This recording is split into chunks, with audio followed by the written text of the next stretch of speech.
अस्सलाम वालेकुम, मेरा नाम डॉक्टर नुमान अहमद है। मैं एक कंसल्टेंट साइकियाट्रिस्ट हूँ और मैं लाहौर में बतौर माहिर नफ्सियात प्रैक्टिस करता हूँ। अपनी पिछली वीडियोस में मैंने बाइपोलर डिसऑर्डर और मेनिया की सिम्टम्स के ऊपर तफसील से बात की। आज की इस वीडियो में मैं ऐसी अद्वियात के बारे में या ऐसी ड्रग ट्रीटमेंट्स के बारे में बात करूँगा कि जिसकी वजह से मेनिया की अलामात या मेनिक इलनेस प्रेसिपिटेट हो जाती है या उसके आने के या होने के चांसेस बढ़ जाते हैं। मेनिया चूँकि एक मूड डिसऑर्डर है और जैसा कि मैंने पहले बताया कि मूड के दो तरह के डिसऑर्डर्स साइकियाट्री में देखे जाते हैं। एक को डिप्रेशन यानी लो मूड की कैफियत कहा जाता है और दूसरे को मेनिया या तेज़ मूड की कैफियत कहा जाता है। जैसा कि मैंने डिप्रेशन की वीडियोस में और उनके ट्रीटमेंट में बताया था कि डिप्रेशन में यूज़ होने वाली अद्वियात को एंटी डिप्रेसेंट्स कहा जाता है और उनका बुनियादी मकसद ये होता है कि जो लो मूड वाली कैफियत है उसको बढ़ाया जाए और नॉर्मल मूड की तरफ लेके आया जाए। लेकिन ज़्यादा अरसा उन अद्वियात के इस्तेमाल के बाद या कई दफ़ा वो लोग जो प्री डिस्पोज्ड होते हैं या जिनकी फैमिली हिस्ट्री होती है बाइपोलर डिसऑर्डर की, उनके अंदर देखा गया है कि ज़्यादा लंबे अरसे तक और अनसुपरवाइज्ड ड्रग यूज़ की वजह से यानी कि बगैर चेकअप के अद्वियात का इस्तेमाल करने की वजह से जो लो मूड वाली कैफियत है वो तेज़ी की तरफ चली जाती है और उसके अंदर कई दफ़ा मेनिया होने के चांसेस बढ़ जाते हैं। और बहुत सारे पेशेंट्स हमने ऐसे देखे हैं जो एंटी डिप्रेशन लेने के बाद मेनिया की कैफियत में यानी कि तेज़ी वाली बीमारी में मुब्तला हो जाते हैं। तो एंटी डिप्रेसेंट वो पहले नंबर पर वो अद्वियात हैं कि जब भी हमने किसी बाइपोलर डिसऑर्डर वाले पेशेंट्स के अंदर मेडिकेशन स्टार्ट करानी है या हिस्ट्री लेनी है तो उनके अंदर डिप्रेशन की हिस्ट्री और एंटी डिप्रेसेंट के यूज़ की हिस्ट्री ज़रूर लेनी है। दूसरे नंबर के ऊपर जो अद्वियात लंबे अरसे से इस्तेमाल करने की वजह से मेनिया की तरफ या मेनिया की बीमारी की तरफ प्रीडिस्पोजिशन बढ़ जाती है, उनके अंदर एंटी पार्किंसोनियन ड्रग्स हैं। एंटी पार्किंसोनियन ड्रग्स ऐसी अद्वियात को कहा जाता है कि जो आम ज़ुबान में राशे के इस्तेमाल के लिए इस्तेमाल की जाती हैं। इन अद्वियात के अंदर अमूमन ब्रोमोक्रिप्टीन या लीवोडोपा इस्तेमाल किया जाता है और ये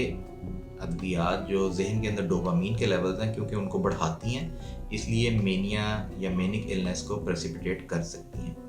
क्योंकि अमूमन तेज़ी की बीमारी के अंदर जो एक न्यूरोकेमिकल इन्वॉल्व होता है वो डोपामीन होता है और उस डोपामीन में ज़्यादती की वजह से मेनिक इलनेस बन जाती है। तीसरे नंबर के ऊपर कुछ ऐसी कार्डियक इलनेस में इस्तेमाल होने वाली अद्वियात हैं यानी दिल की बीमारियों में इस्तेमाल होने वाली अद्वियात हैं जिनकी वजह से मेनिक या साइकोटिक सिम्टम्स प्रेसिपिटेट हो जाते हैं। उनमें कुछ अद्वियात तो ऐसी हैं कि जो ब्लड प्रेशर के लिए इस्तेमाल की जाती हैं और कुछ अद्वियात ऐसी हैं जो हार्ट फेलियर के पेशेंट्स के अंदर दी जाती हैं। लेकिन यहाँ पर मैं ये ज़रूर बता दूँ कि ये अद्वियात अमूमन तो बहुत सेफ़ होती हैं लेकिन ऐसे इंडिविजुअल्स के अंदर जिनके अंदर प्री डिस्पोजिशन हो या फैमिली हिस्ट्री हो या कोई और ऐसे फैक्टर्स हों जो बीमारी पैदा कर सकते हैं, बाइपोलर इलनेस बना सकते हैं या मेनिक इलनेस को प्रेसिपिटेट कर सकते हैं, तो उनके अंदर ये अद्वियात कई दफ़ा देखा गया है कि मेनिया की तरफ ले जाती है। चौथे नंबर पर जो अद्वियात मेनिक इलनेस बना सकती हैं उनके अंदर स्टीरॉइड्स आते हैं। क्रॉनिक यूज़ ऑफ स्टीरॉइड्स की वजह से लंबे अरसे के स्टीरॉइड के इस्तेमाल की वजह से देखा गया कि बहुत सारी साइकियाट्रिक इलनेसेस पैदा हो जाती हैं। इनमें मेनिया भी एक इलनेस है जो स्टीरॉइड यूज़ की वजह से पैदा हो सकती है। इसके बाद जो अद्वियात मेनिक इलनेस पैदा कर सकती हैं या प्रीडिस्पोज करती हैं या प्रेसिपिटेट कर सकती हैं उनके अंदर एनाल्जेसिक्स यानी कि पेन किलर्स और ख़ास तौर पे ऐसे पेन किलर्स जिनको नार्कोटिक पेन किलर्स कहा जाता है जो अमूमन किसी सर्जरी के बाद दिए जाते हैं या कई दफ़ा वो ड्रग्स ऑफ अब्यूज़ में भी आते हैं और नशावर चीज़ों के इस्तेमाल के अंदर भी यूज़ किए जाते हैं। और आखिर में मैं बात करना चाहूँगा एंटी टीबी मेडिकेशंस की। एंटी टीबी मेडिकेशन के अंदर भी कुछ ऐसी अद्वियात शामिल हैं जिनकी वजह से क्रॉनिक यूज़ की वजह से या अनसुपरवाइज्ड यूज़ की वजह से मेनिया या तेज़ी की बीमारी पैदा हो सकती है। ये तो वो तमाम अद्वियात की लिस्ट है जिनकी वजह से मेनिक इलनेस प्रेसिपिटेट हो सकती है। यहाँ पर मैं ये बात ज़रूर बताना चाहूँगा, बल्कि ज़ोर देकर बताना चाहूँगा कि कोई भी अद्वियात जब तक आप प्रिस्क्रिप्शन के साथ और एडवाइज्ड डोज के अंदर लेंगे और प्रॉपर फॉलोअप रखेंगे या अनसुपरवाइज्ड इस्तेमाल नहीं करेंगे तो उनके चांसेस एक तो साइड इफ़ेक्ट्स कॉज करने के या एडवर्स इफ़ेक्ट कॉज करने के वैसे ही कम हो जाते हैं। और दूसरी चीज़,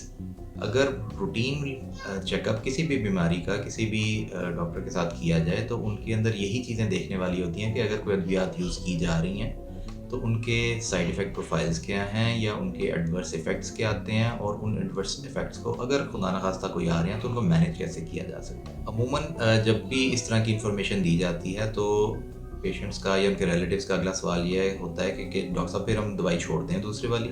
تو اس کا آنسر ہے کہ ایسا قطعاً بھی نہیں کرنا چاہیے۔ مثلاً اگر کسی کو کوئی دل کا مسئلہ ہے اور وہ دل کی میڈیسن یا ہارٹ کی میڈیسن لے رہے ہیں تو وہ میڈیسن چھوڑنے کی وجہ سے ان کی جو دل کی بیماری ہے وہ ورس ہو جائے گی، اس میں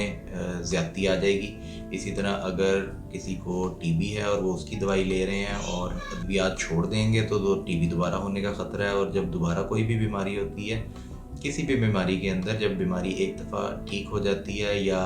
ادویات لیتے لیتے یکدم چھوڑ دی جاتی ہیں تو اس کے بعد جب دوبارہ بیماری بنتی ہے تو وہ پہلے کی نسبت زیادہ شدید نوعیت کی ہوتی ہے، اور اس کے ساتھ ساتھ دوائیوں کے ساتھ ریزسٹنس پیدا ہو جاتی ہے، یعنی دوائیوں کا اثر کم ہو جاتا ہے۔ اس لیے یہ انفارمیشن صرف اس لیے دی جاتی ہے کہ ہمیں جب بھی کبھی یہ میڈیسنز یوز کی جا رہی ہوں تو ان کے سائیڈ ایفیکٹ سے، ایڈورس ایفیکٹ سے